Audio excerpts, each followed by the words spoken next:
அன்பான சகோதர சகோதரிகளுக்கு ஆண்டவராகிய இயேசு கிறிஸ்துவின் நாமத்தினாலே உங்களுக்கு வாழ்த்துதலையும் ஆசீர்வாதங்களையும் இந்த கால வேளையிலே நான் தெரியப்படுத்துகிறேன். காலைதோறும் கர்த்தரின் வார்த்தை என்ற இந்த பகுதியில் லூக்கா 2ஆம் அதிகாரம் 10ஆம் வசனம், இதோ எல்லா ஜனத்துக்கும் மிகுந்த சந்தோஷத்தை உண்டாக்கும் நற்செய்தியை உங்களுக்கு அறிவிக்கிறேன். இந்த கிறிஸ்மஸ் நாளில் ஆண்டவராகிய கர்த்தர் ஒரு விடுமுறை நாட்களுக்காக இந்த கிறிஸ்மஸ் கொண்டாடவில்லை. ஒரு கிறிஸ்மஸ் மரத்தை நட்டி கொண்டு அதை அலங்காரம் செய்து கொள்ளும்படியாக இந்த கிறிஸ்மஸ் நாள் அல்ல. ஒரு கிறிஸ்மஸ் தாத்தா பரிசளிக்கும் நாளை நாம் கொண்டாடும்படியாகவோ இந்த நாள் இல்லை. அவைகள்லாம் வேண்டும் சிறு பிள்ளைகளை மகிழ்விக்க. ஆனாலும் ஆண்டவராகிய இயேசு அதைவிட எல்லா ஜனத்துக்கும் மிகுந்த சந்தோஷத்தை உண்டாக்கும் ஒரு நல்ல செய்தி என்று சொல்லி பரலோகத்திலிருந்து தன்னுடைய தூதனை அனுப்பி அங்கே சொல்ல வைக்கிறார். அதைத்தான் அந்த இடத்தில் நாம் பார்க்கிறோம்.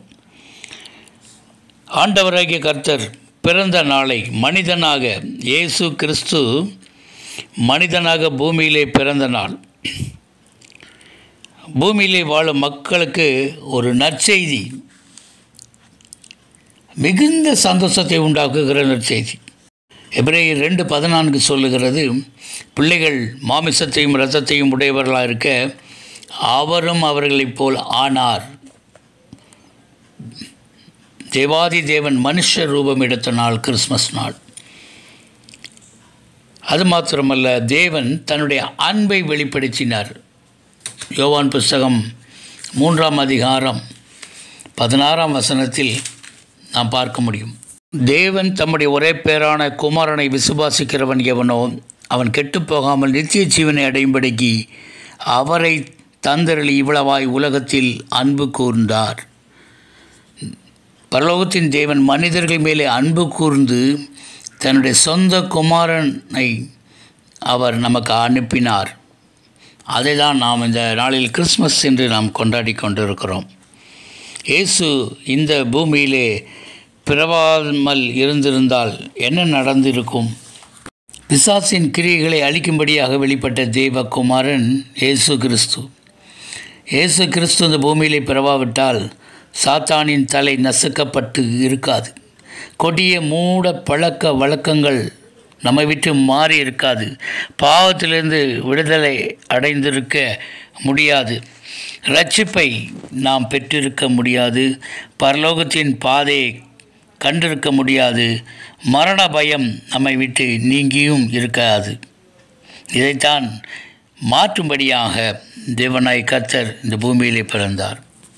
இதோ எல்லா ஜனத்துக்கும் மிகுந்த சந்தோஷத்தை உண்டாக்கும் நற்செய்தி என்று பரலோகத்தில் இருந்து தேவதூதனால் முன் அறிவிக்கப்பட்டான். இயேசு கிறிஸ்து எதற்காக இந்த பூமியிலே பிறந்தார்? இழந்து போனதை தேடவும் ரட்சிக்கவுமே மனுஷகுமாரன் வந்திருக்கிறார் என்று சொல்லி லூக்கா 19:10 பார்க்கிறோம்.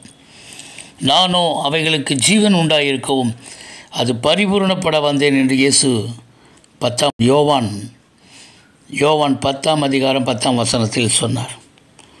சத்தியத்தை குறித்து சாட்சி கொடுக்க பிறந்தேன், இதற்காகவே இந்த உலகத்தில் வந்தேன் என்று சொல்லி யோவான் 18:37 வாசிக்கிறது இருக்கிறதை நாம் பார்க்க முடியும். பாவிகளை மனம் திரும்ப அழைக்க வந்தேன் என்று சொல்லி மத்தேயு 9:13 நாம் வாசிக்க முடியும். பாவிகளை ரட்சிக்க கிறிஸ்து இயேசு உலகத்தில் வந்தார். 1 தீமோத்தேயு 1:15 நாம் பார்க்க முடியும். அப்போது ஆண்டவராகிய கர்த்தர் இந்த பூமியிலே வந்ததின் காரியம் மிகுந்த எல்லா ஜனத்துக்கும் மிகுந்த சந்தோஷம்.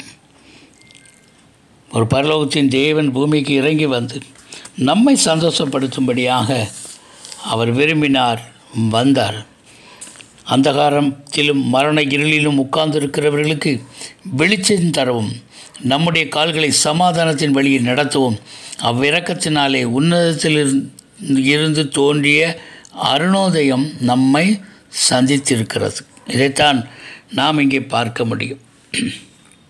இந்த ஆண்டவராகிய இயேசு கிறிஸ்துவை நாம் ஏற்றுக்கொள்ளும் பொழுது நம்முடைய வாழ்க்கையில் இருக்க துக்கங்கள் எல்லாம் சந்தோஷமாக மாறும். அவரை முழு மனதோடு நாம் ஏற்றுக்கொள்ளும் பொழுது அந்த உன்னதத்தில் இருக்கிற தேவன் நமக்கும் மிகுந்த சந்தோஷத்தை நம்முடைய வாழ்க்கையில் எல்லா பகுதிகளையும் தர போதுமானவராக இருக்கிறார். அவரிடத்தில் நம்மை ஒப்புக் கொடுப்போம். தேவநாமம் மகிமைப்படுவதாக. God bless you. God bless you.